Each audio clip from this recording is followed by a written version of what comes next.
बहुत एक नंबर पे।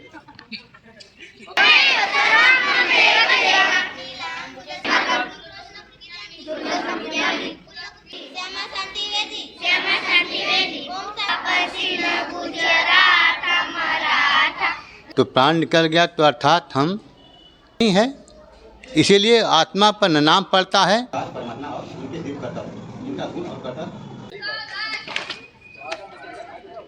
तो हर बात बहुत एक नंबर पे। थोड़ा सरकार देने के नाम पे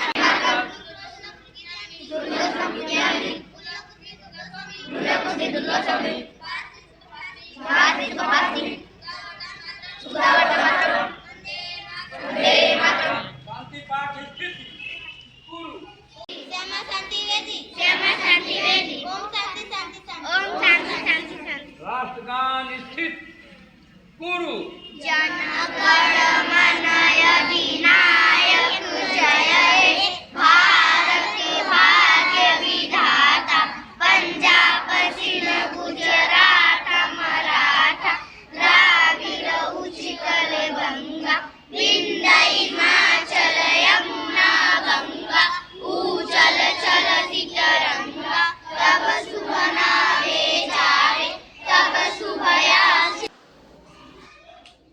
अब अपना परिचय जान गए कि मैं कौन हूँ। आप कौन हैं? आत्मा है। इसी आत्मा को ही हम कह देते हैं अक्सर प्रायः जब किसी का शरीर छूट जाता है, प्राण निकल जाता है। तो प्राण निकलता कैसे है? जब शरीर से आत्मा निकल गई तो प्राण निकल गया तो अर्थात हम मृतक बन जाते हैं, मृत्यु हो जाती है, उसको मृत कहते हैं। तो मृत शब्द का उल्टा क्या हुआ? अमृत। तो शरीर क्या है? एक मृत है, और शरीर से निकलने वाली जो शक्ति है आत्मा, क्या है? अमृत है। तो हम असल में ये सिद्ध हो गया कि हम आत्मा हैं। शरीर तो एक टेम्पररी हमारा एक नाम है, एक जाति है, एक धर्म है और आयु है, लेकिन आत्मा मरने वाली नहीं है। इसीलिए आत्मा पर न नाम पड़ता है, न जात पड़ती है, न धर्म है, न उसकी कोई आयु है, क्योंकि मरने वाली है ही नहीं तो उसका कैसा है। इसीलिए सभी आत्मा एक समान हैं। इसलिए कहते हैं सबका मालिक एक, हिंदू मुस्लिम सिख ईसाई सब हैं आपस में भाई भाई। हम आत्मा सब एक भाई भाई हैं। लेकिन अब ये निश्चय हो गया आप सभी लोग कि मैं आत्मा हूँ। लेकिन अब आत्मा जैसे आपके ये नाम पड़ गया शरीर पर, तो अब शरीर का पिता कौन है?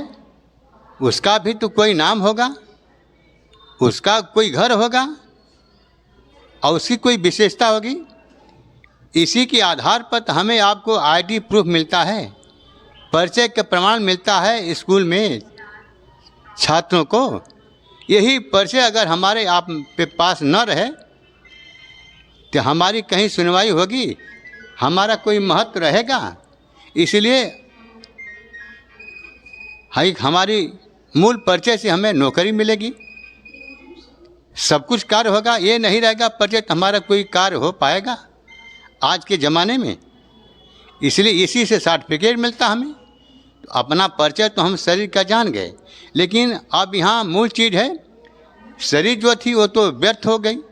मूल चीज़ हमारी प्रॉपर्टी क्या, संपत्ति, सब कुछ जो है हमारा कर्म फल जो है सब आत्मा में आ गया। तो मूल चीज़ हम आत्मा हैं। अब यहाँ आत्मा के बारे में जानकारी करें कि आत्मा का पिता कौन है। आत्मा का पिता कौन है?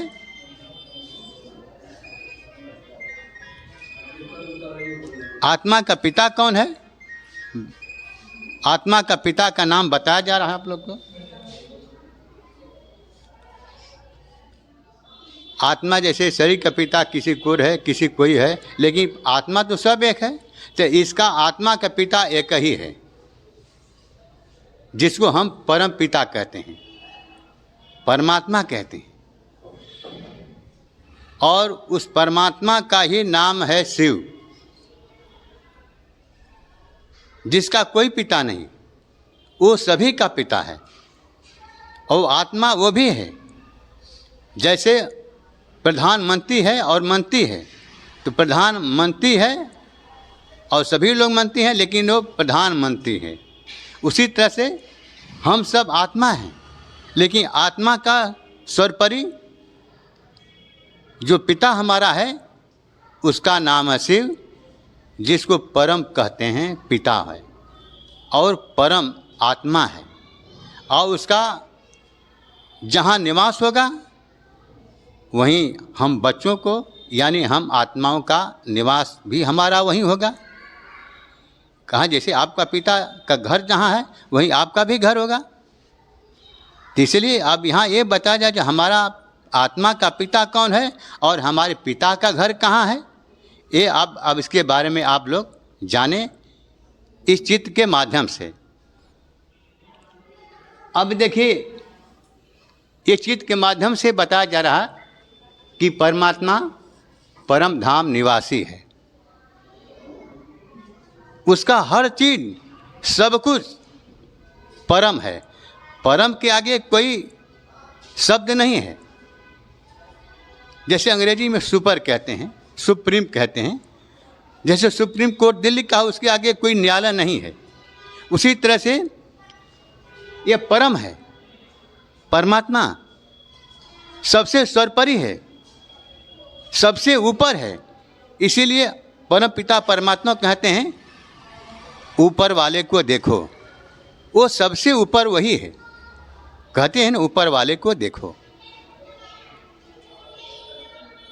तो अब वो ऊपर कौन है? जैसे उसी का ये संसार है, जिसमें संसार में ये 3 लोक है। हम लोग जहाँ हैं वहाँ इस लोक है ये साकार मनुष्य लोक। ये जो है नीले रंग का जो आप लोग देख रहे हैं ये आसमान है। ये जो चित्र देख रहे हैं गोला वाला, लाल वाला थोड़ा से, ये सूर्य हैं जो हमें संसार को रोशनी दे रहे हैं। इसकी आगे देखिए चांद सितारे हैं, ये चांद है, ये सितारे हैं। उसके ऊपर ये ब्रह्मा विष्णु शंकर की पुरी है, जिसको हम सूक्ष्म लोक कहते हैं, यानी ब्रह्मा विष्णु शंकर पुरी कहते हैं। यहाँ ये जो शरीर है ये प्रकाश की शरीर है। ये हड्डी मांस की शरीर नहीं है। यहाँ पर जो हम सब ये सृष्टि जो बनी है गोला, ये पृथ्वी है, इसमें प्रकृति के 5 तत्वों की बनी हुई शरीर है जो विनाश हो जाएगी। लेकिन ये शरीर विनाश नहीं होगी, ये प्रकाश की शरीर। और इस साकार मनुष्य लोक में हम जन्म लेते हैं और मरते हैं।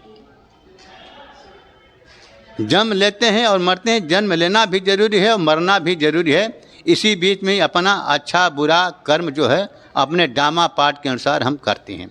इसी सृष्टि पर आकर के सभी जीवात्माएं अपना अपना भूमिका डामा पाठ कर रही हैं, जिसका जब समय पूरा हो जाएगा तो अपना ये शरीर रूपी वस्त्र पोशाक छोड़ करके अपने घर जाएगा। तो हम सब आत्माओं का घर कहाँ है?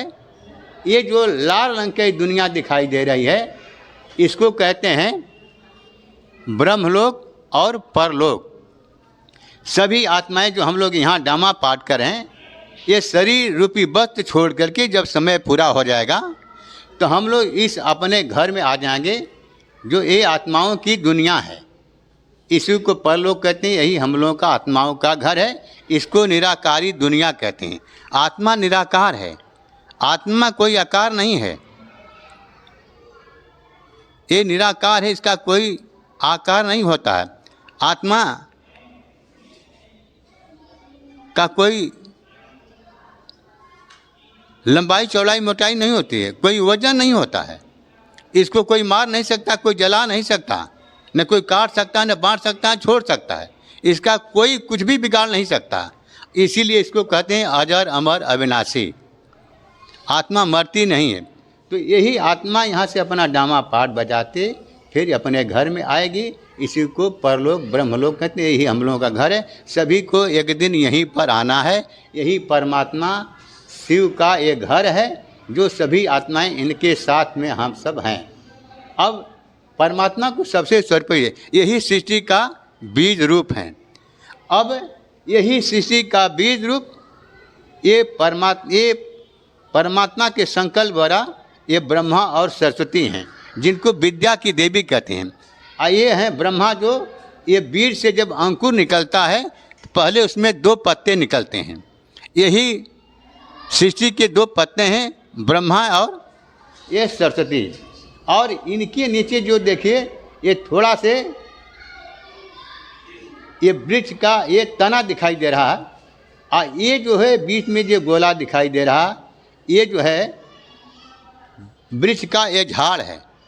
जैसे डाली, शाखा, पत्ती, फूल जो आदि होते हैं, वही परमात्मा का ये उल्टा वृक्ष है। जैसे मनुष्य कोई अगर बीज बोता है तो जमीन बोता है, तो जमीन के नीचे जब बोता है तो क्या हो गया, गुप्त में हो गया। और वही गुप्त में जब बीज बोता है धरती के नीचे, तो उसका बीज का अंकुर ऊपर निकलता है। और ऊपर निकलने के बाद 2 पत्ते निकले उसमें। उसके बाद तना का विस्तार होता है। तना विस्तार के होने के बाद फिर डाली, शाखा, पत्ती, फूल हो जाते हैं। तो अब इसके बाद यही जो परमात्मा का उल्टा वृक्ष से सृष्टि शुरुआत होती है सतयुग से, फिर त्रेता से, अब फिर जो है आ जाता है द्वापर। द्वापर से सृष्टि का विस्तार होता है। उसके बाद कलयुग होता है। यही सृष्टि का समापन होकर काला रंग दिखाया जाए। यही जो है ये हम लोगों का असली यही घर है, परम धाम, जो हमारे परम पिता परमात्मा का घर है। क्या समय अब छोड़ दिया जाए? अच्छा, अब अगले दिन और कोई कार्यक्रम में फिर आगे और क्या बताया जाएगा, सब बताया जाए। अच्छा, ओम शांति, ओम शांति। ठीक।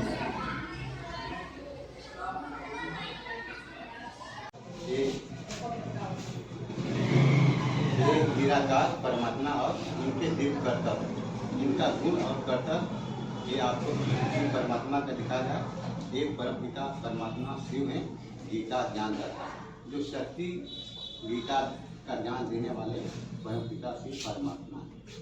इसी गीता से हम देवी देवता बनते हैं, पावन बनते हैं। और इसी गीता से सृष्टि का शुरुआत सतयुग से होता है। जो परमात्मा आकर के गीता ज्ञान सुना है, ये आपको परमात्मा के सौगात और